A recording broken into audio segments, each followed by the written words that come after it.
நீலகிரி மாவட்டம் உதகையில் மீண்டும் உறைபனி சீசன் துவங்கிய நிலையில் புல்வெளிகள் மீது வெண்பனிகள் படர்ந்து ரம்மியமாக காட்சியளிக்கிறது. அந்த காட்சிகளை தற்போது பார்க்கலாம்.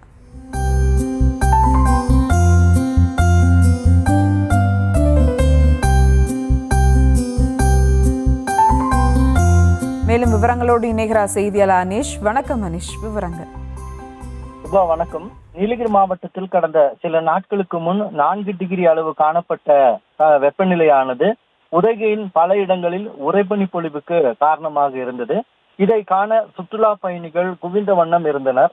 இந்த நிலையில் கடந்த சில நாட்களுக்கு முன்பு மாவட்டத்தில் பரவலாக மழை பெய்ததின் காரணமாக உறைபனி சீசன் முடிவடைந்த நிலையில் தற்பொழுது உறைபனி சீசன் ஆனது மீண்டும் துவங்கி உள்ளது. காந்தல், தலைக்குந்தா மற்றும்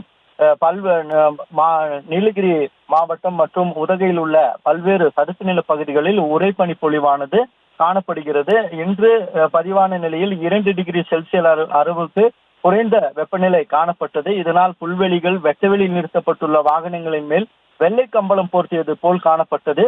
மேலும் இரவு மற்றும் அதிகாலை வேளைகளில் கடும் குளிர் நிலவுவதால் பொதுமக்களின் இயல்பு வாழ்க்கை முற்றிலும் பாதிக்கப்பட்டுள்ளது. சுபா, விவரங்களுக்கு நன்றி அனீஷ்.